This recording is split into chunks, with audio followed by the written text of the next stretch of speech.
Thank you for joining us wherever you are. This podcast episode is brought to you by the Old Ways Actual Play team. This actual play uses the RuneQuest rules by Chaosium Incorporated. This actual play is performed by adults and in an adult setting. Strong language, mature scenes, and rune magics are on the way. As this is our Glorantha, we will remind listeners that it may vary from the one you already know and love. And now, on to the show. Thank you for joining us again on another episode of the Old Ways podcast.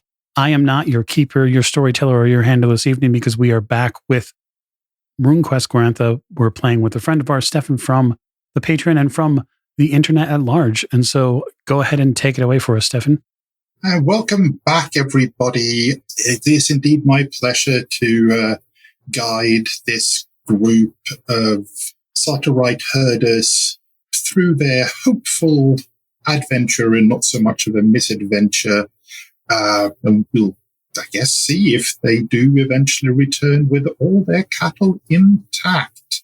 And without further ado, let's see who we have at the table. On my right is Heather. Hi, everybody. Welcome back. My name is Heather. I am also known as Valley Girl on the various interwebs.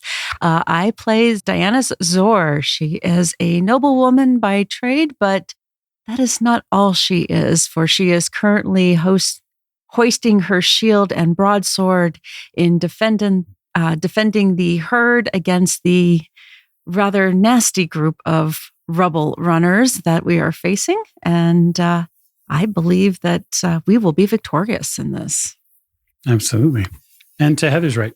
This is Jake. I'm playing Ventar Riverborn, hunter of the Cult of Odalia. So please bear with us as we get our bearings against these unbearable rubble runners. Get it in. And last but most certainly not least, I'm Mike, and I am playing Aaron Brook, Orlanthe warrior and professional, bloviator, for lack of a better term. But the air is with me, and soon it will be be taken from the rabble in front of me. So where we left it off at the top of the round, we find we have a line of 3 of these rubble runners lined up against Ventar, where he's swinging his axe as his muscles are straining to erupt from under his skin as he's filled with the power of the bear courtesy of Adela, and in of course so doing manages to grow about 6 weeks of beard growth in 10 seconds flat. We have Dianis in a 1-to-1 desperately fighting off a rubble runner, and we have Arian and his axe getting a decent line on dividing his foes. So heading straight in with statements of intent, the rubble runners with the 4 that are engaged are basically just going to chomp their way through whatever is in front of them to get to the cattle. The one that is unengaged is going to go down to the edge of the pond and try to make its way up towards that particularly delicious cow that's standing there and seeing what a nice steak tastes like. As a reminder, that area has a ward, has been warded through the magic, and it might not like the shock that it's about to get. Indeed. So going round the table for statements of intent, let's start off with Dianis, who's still facing off this one rubble runner that is keeping her occupied. I do believe I will try to put the pointy end into the other guy. Pointy end into rubble runner, and then presumably also block its teeth with your shield as they come around. As long as it pays attention to me, it is not paying attention to the herd, and that is a good thing. Ventar, you have a functionally incapacitated foe on your right flank that won't really be a threat to you this round as such.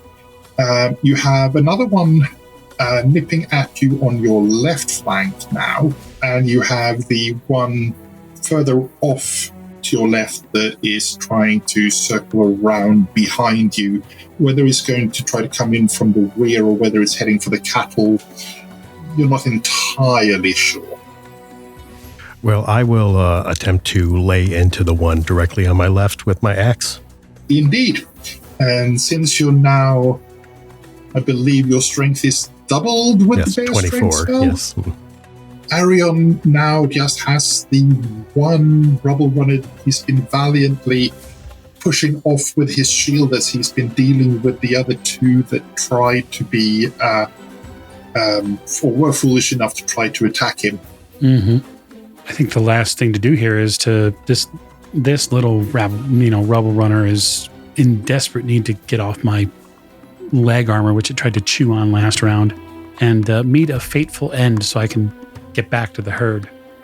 Indeed. So, starting off, since there's no spell effects going off, it's just straight melee. So first out are our combatants at strike rank 6. Now, I believe that Ventar's dexterity is higher than that of Arion. Is that correct? Yes, I believe so. I'm 16. Yeah, my dex is 14. Okay.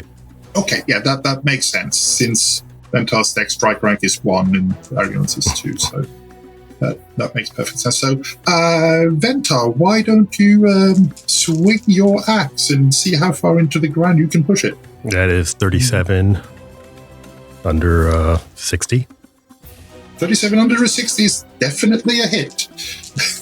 I quiver for the amount of damage you're about to do, since it's a D8 plus 2 plus a D6. Yes, that is max damage, which is, yeah. 16 points. Okay. Let's see where I hit, huh?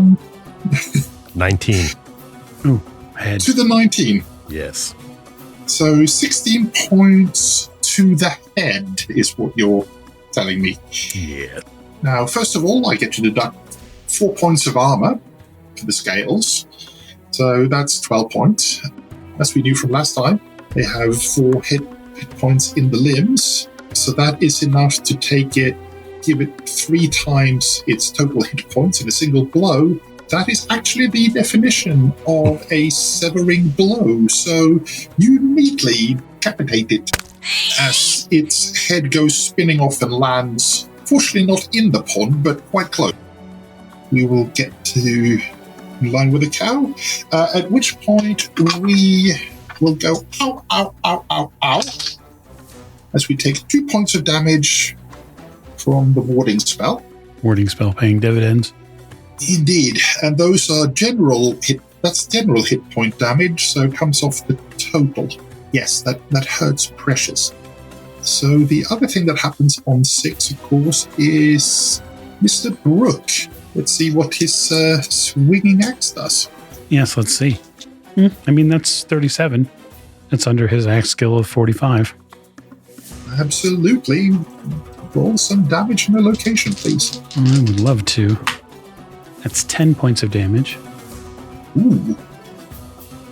And that's location 16. 16. The left hind leg. Okay. 10 points, 4 points of armor, 6 points left, 3-point limb 2. There is yet again that very satisfying crack of a broken bone. However, it's not bad enough to cause the beast to become functionally incapacitated at this point. It's not going to be moving anywhere near as fast as, well, frankly, it wasn't moving before, since it's now dragging a leg. Then I believe it's Dianis on 7. We're going to see how well we can detour this. Unfortunately, the broadsword does miss. That is a 50 over 35. I still have the shield. Indeed. So then we go on to strike rank 9. So we have a Rebel Runner onto Arion. So if Arion would care to roll a shield parry. Certainly. That is... I think that's actually under his shield parry. Might be just under. Yep. 44 under 45. Well, just under is certainly good enough because it rolls a 23 under 30, so you stick your shield in the way as it tries to gnaw your right arm. Tenacious little things. Indeed. On to Dianis. So you can go ahead and roll your shield parry, please. She is having no luck. That is a 90 over 70. Well, at least it's not a 99 over 70, which would have been considerably more unfortunate. But it also fails to get its teeth really anywhere close to you with all the moving about. So it misses. It rolled a 43 over 30. So. And there's actually nobody alive on Ventar. But there is one down by a cow, but it's run out of strike rank, so it can't actually attack this round. So we swing back round to the top, and just going top to bottom on the map, since we essentially have 3 separate groups at this point.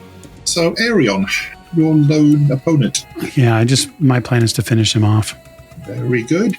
Dianis. Well, as this the Rebel Runner and I are basically in the RuneQuest version of a slap fight, I will attempt to... Actually, this time around, I think I'm going to try to just primarily use my shield and try to see if I can bash the heck out of it. Just solid bash into it. Yep. The broadsword, I am not the warrior that these two are, so I will use what I have. So we're going to try this shield bash. Indeed. Ventar, you've got the functionally incapacitated creature wriggling around on the ground in front of you next to its headless companion. But you do also have that one that went sort of round behind you and is up by the line of cattle. That's about 9 meters away. So within easy reach, should you just wish to turn and get to it before it would strike. Yes, I believe I'm going to go after that since the incapacitated one probably isn't going to do anything this turn. So it'll take you a couple of strike rounds because you have to turn around and move right down there. So that means that we've have Arion first. All right. Well, let's see if we can get this over with. I gotta get out of here. Okay. So that is a 17 under my 45, which should hit. Okay, that absolutely hits. And that is 7 points of damage. 7 points to a location. 17. Ooh, 7 points at 17. The sad part is that 7 is just enough to expire it based on its total hit points. So it's not just limb hit points, it's total hit points that matter in the equation. So then next is Dianis on 7. Let's see what we can do with this shield. Indeed. Oh, yes. That is a 16 under 70. Ooh. Thank you, Odd Duck Dice.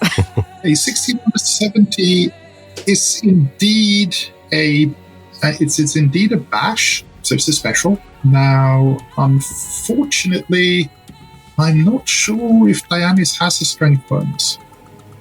I think I have a +1 with my strength. I do have a +1. Okay. In which case, you get to apply that twice because of it being a bash. Okay. So it is still a D4? It's still a D4 +2 in this case. Okay. And then a location. That is max damage. So 6. Oh, that's certainly going to hurt. And that is a 9 on D20. 6 into the middle of the forequarters. Yep, you bash it back. In fact, since you're doing a special shield bash, I'm going to ask you to make a pushback roll, which in this case is going to be just straightforward. If you were to sum up your strength and size. Well, both my strength and size are 13. So 26. I'm going to sum up my strength and my dexterity for a total of 19. So you have a lead of 7 on this roll, which multiplied by 5 is 35. So go ahead and roll percentile dice.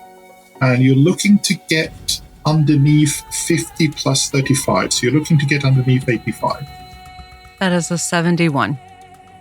71, last I knew, was underneath 85. It is. So you successfully bash this thing back a hex.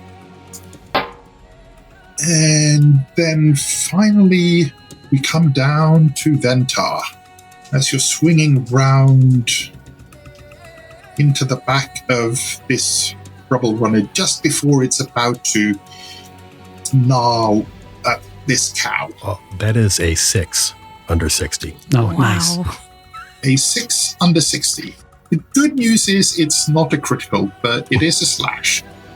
So that's... now, unfortunately, you don't get double your strength bonus, Right. but it's still 2d8 plus 4 plus a d6. What a great spell. A roll so good I could hardly bear it. That'd be 17. 17 points. I hardly dare ask for a location at this point. 4. 4. Okay.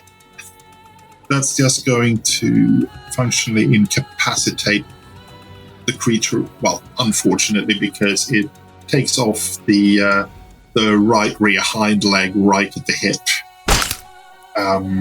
Just sends it flying off into the grass. So, statements of intent. At this point, the one remaining rubble runner that's being pushed back is going to try to turn and flee. Its problem is that it's naturally slower than everybody else, than the 3 humans. Well, I have a question, because the statement of intent I have is I'd like to use some rune magic. Ooh, okay. I'm sort of wondering systematically if this works. I'm out obviously heavily, we'll just say, inspired by the air rune, but I'd actually like to see if I can roll for inspiration. I know that in general, in being inspired by a rune is focused on skills. And to be honest, the rules as written have a quite intricate hierarchy of what inspires what. It is quite common in certainly a lot of cases in my table. I'll let the concept of max game fun into play and just say, you tell me how you want to be inspired and to what, and if it works, it works. So I think the way Aaron looks at it is we're winning. And if there's anything that befits the god that I care the most about and the way he would deal with things is Orlanth wants to be the exclamation point on every single sentence. In every single battle, he wants to be the last hammer blow. He wants the last word, especially against Analda, who's standing just over there. Correct. And also, too, Aaron clearly would like to be able to impress, right? To his, not only to the Earth Mother who's here with us, but to the rest of the potential listeners around in nature. that Orlanth is present. And so what I want to do is make an inspiration roll to potentially, we'll just say, temporarily up my POW, and then use my rune magic, use 2 points of rune magic for lightning, and target this final piece of rabble and deal with it summarily with a bolt of lightning. Okay. I think the way I'll abstract that is that I'll let you apply the inspiration result to the resistance roll that's part of the lightning spell. That will essentially, if it works, that will essentially have the same effect as increasing your power. Yeah. Go ahead and instantaneously on strike rank 0, roll your inspiration roll. So that inspiration roll is rolling against my air rune, yes? Yes. Okay. So that is an 18 under 90. 18 under 90. Okay. So that is a special. So that would be plus 30, which another way of phrasing that is plus 6 to your power for the purposes of the lightning spell. Okay. And so it says each point of lightning cast causes a d6 point of damage to a single hit location if the caster overcomes the target with a POW versus POW resistance roll. So I'm declaring I'm going to spend 2 points of rune magic to do it, and so I need to make a POW versus POW resistance roll. So the resistance table is something that not all of our listeners are going to be familiar with, so it might be good. It's very simple at its in its basic, even though it's something that's very unique to RuneQuest, and thus, as you say, people haven't come across it. It basically assumes that if you have 2 scores that are opposing, and those scores are the same, then it's a 50-50 outcome. For each point of difference between the 2 scores, that percentage shifts 5%. So in the last case, where I was resisting strength plus size with size and dexterity, there was a 7-point difference. So it was an 85% chance of success. So if we take Arion's power, which is now 17, having essentially added 6 to it, and we look at this Rubble Runner's power, which is 9. So that's an 8-point spread. It's an 8-point difference in your favor. Right. So that's 40 percentage points on top of the 50 base. So your overall chance is 90%. Okay. So I have to roll under 90. Indeed. And if that math sounds horrendous, there in every single set of tables, the starter kit, one of the things that you will always find is the resistance table that lays this all out in tabular form, so you can just cross-reference the 2 numbers and see what the eventual result is. All right, well, let's see what happens. That is an ought 4.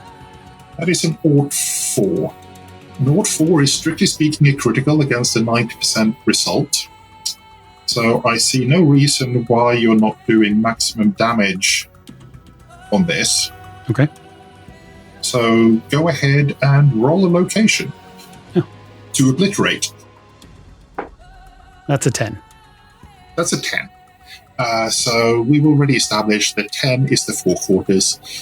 So, there's in reality nothing left but a charred hole where this Rubble Runner used to be, as it takes a massive Palatine-style double lightning bolt to the middle of its chest that just blows it apart into a spread of blackened, singed pieces of flesh and scale. I'll call out, Show off. I'll laugh just uproariously afterwards. I'm imagining, given the surge in the air rune, Aeron's flesh probably has little bits of static electricity that run around it for the next few moments. And I'll listen just momentarily for the echo back from any of the hills where the bolt sound comes back at. And I'm just going to hide behind the shield to keep the splatter at bay. You're certainly within close enough that there's a little bit of pop, pop, pop, pop of semi-sharp pieces of scale and barbecue. With all of this, I am then going to ask which one of the characters has the lowest power amongst you? Well, if we concede that the inspiration leaves after the spell ends, which is probably reasonable. And certainly since the inspiration was for the purpose of the lightning, I think that's fair. Aaron's power is 11. As is mine. Mine's 10, so I guess that I'm the winner. Indeed. So, Dianis, would you care to roll a power times 5 roll, please? Ominous. I know. I was like, do I? Is this a question? Power times 5 roll is used in RuneQuest to abstract a luck roll, essentially. Because we've had a fight that got pretty close to, followed by a couple of really loud and sharp lightning bolts, it may be that the cattle are perhaps a little less happy and safe feeling than they normally are. Yeah. So given that, and given that it's Dianis who's making the how are the cattle reacting roll, I would be willing to give you the option of inspiring this roll with your earth. Okay. Let's do that. That would make sense, as she has to quickly recover from this explosion in front of her and ground herself and everything around her. So yes, we start off with rolling against your earth rune. Okay, so that was a 75. So that is a 45 under 75. Nice. So I am the center of grounding and calm. Absolutely. Well, that is certainly a decent success. So that will give you a plus 20 on your 50% power times 5 roll. So we're looking at a 70% luck roll here. Okay, so we're rolling again. And that is a 58 under. Dianis ducks behind the shield as Rubble Runner debris starts to splatter. She twists her head back and starts to see the line of cattle be unsettled. She takes one of her ceremonial deep breaths and just lets the calmness and safety of Mother Earth flow out from her in a wave that washes over the cattle, settling them back down into quiescence. She'll reach through as I do this, as I reach a hand out and then down into the ground to allow this to flow, calling upon Arnalda to be with our herd and to let them know that they are safe. With that, as the cows settle down, as Arion struts back to the top of the hill to look down upon the battlefield and is disposed of enemies, what is Ventar likely to be doing for the next quarter of an hour or so, whilst he's still infused with the strength of his goddess.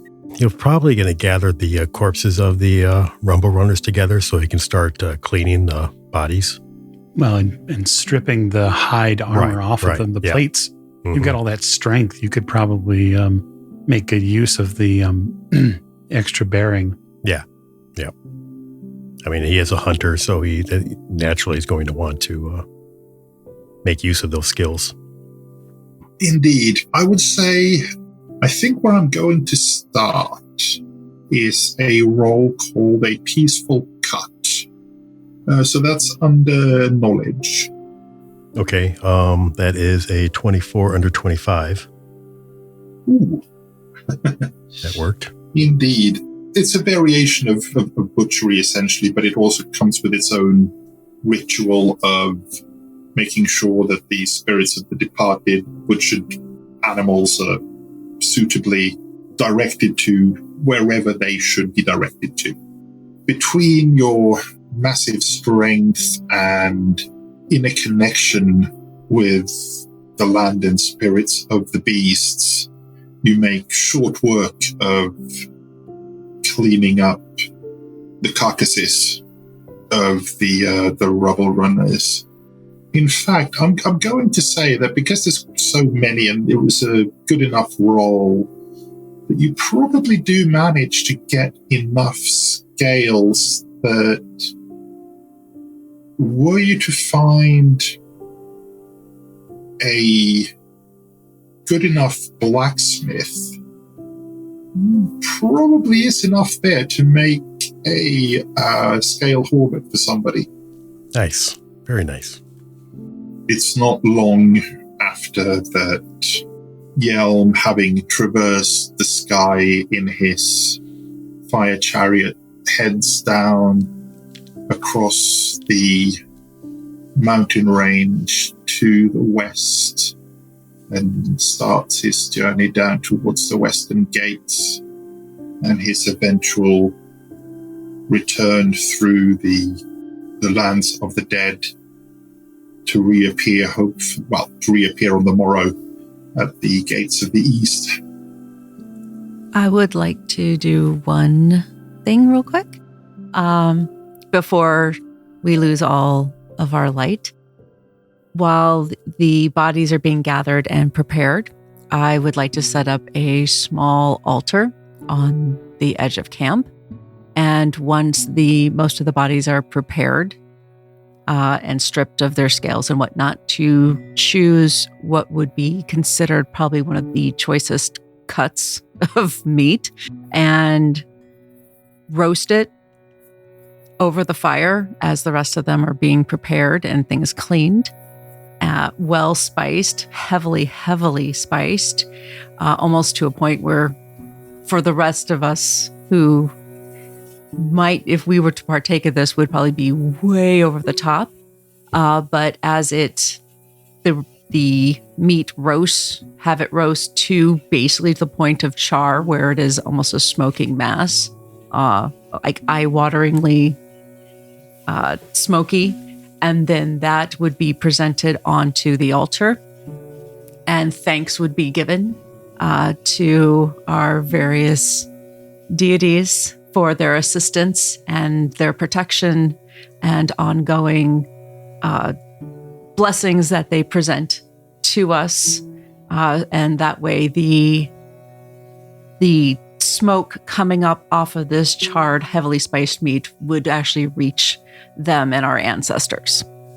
That to me sounds like the perfect opportunity to ask for a worship roll under magic.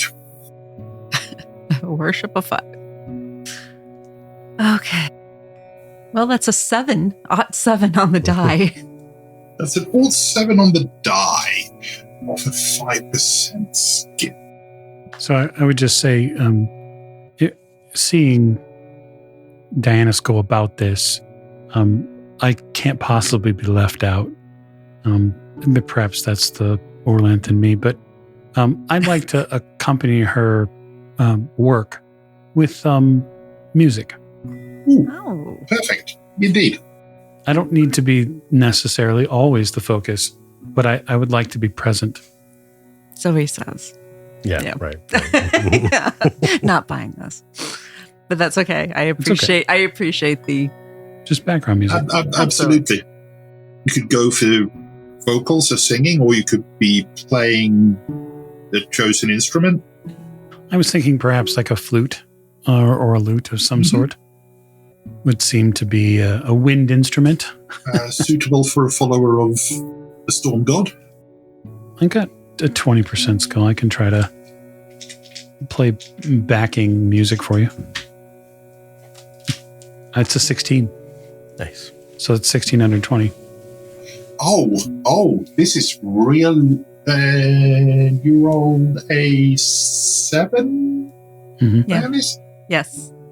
Ooh, now this is actually really good because this allows the party cooperation mechanics to start to come into play. So by essentially aiding Dianis with his successful flute music, that adds an additional 20% to Diana's roll.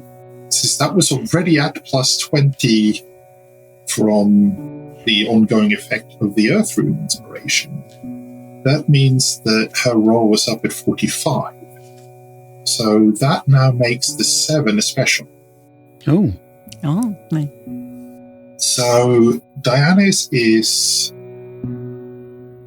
going through in a somewhat staggered performance of what she remembers her mother, the Analda priestess, doing with sacrifices at the clanstead.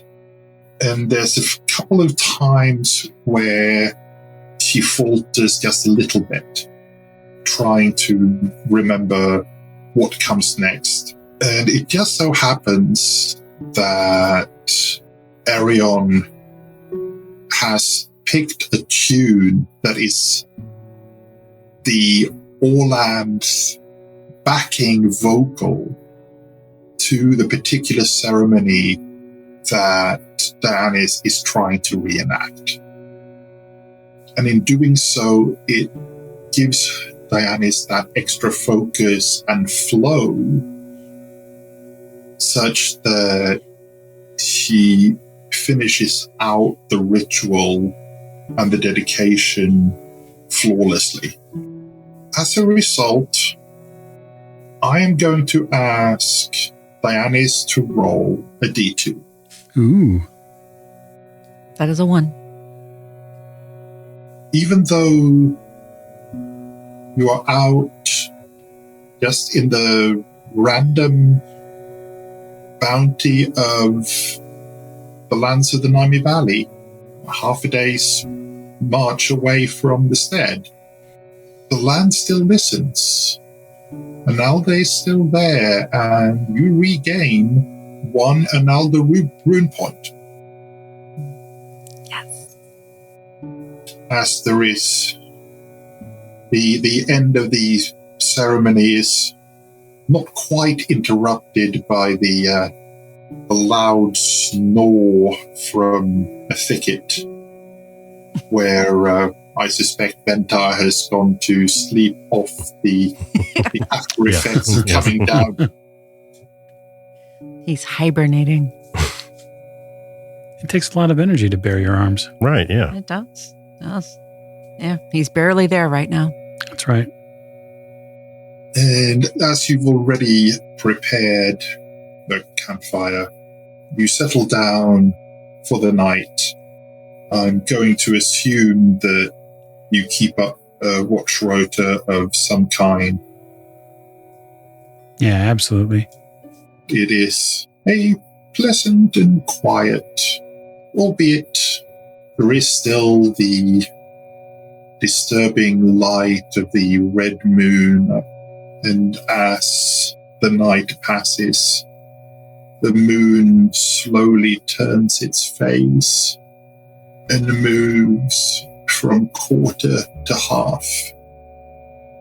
And you feel that jerk at the back of your neck as the probing, quiet wind of the Lunar Empire, seemingly yet again, as it does every week, tries to stretch its tentacles down over the land of Sartar.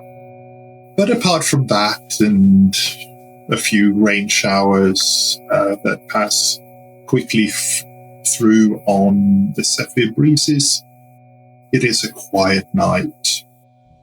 And you make your way back to the village, to the clanstead of Londros, arriving early afternoon that following day with some loot, a good story or two, and a complete set of cattle.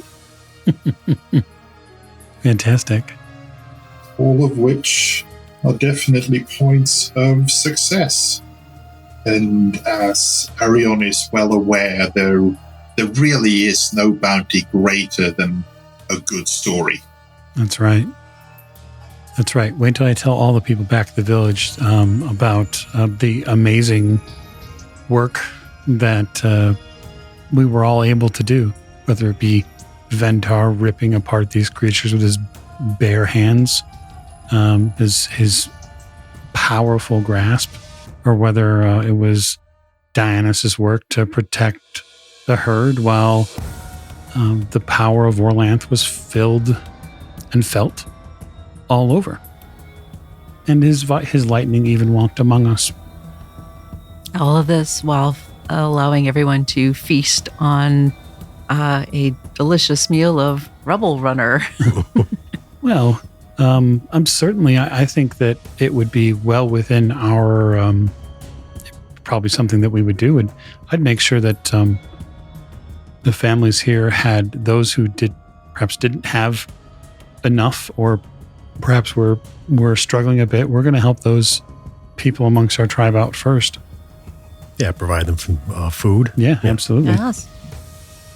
Absolutely. Take as any good ruler and clan ring does, take care of your own first.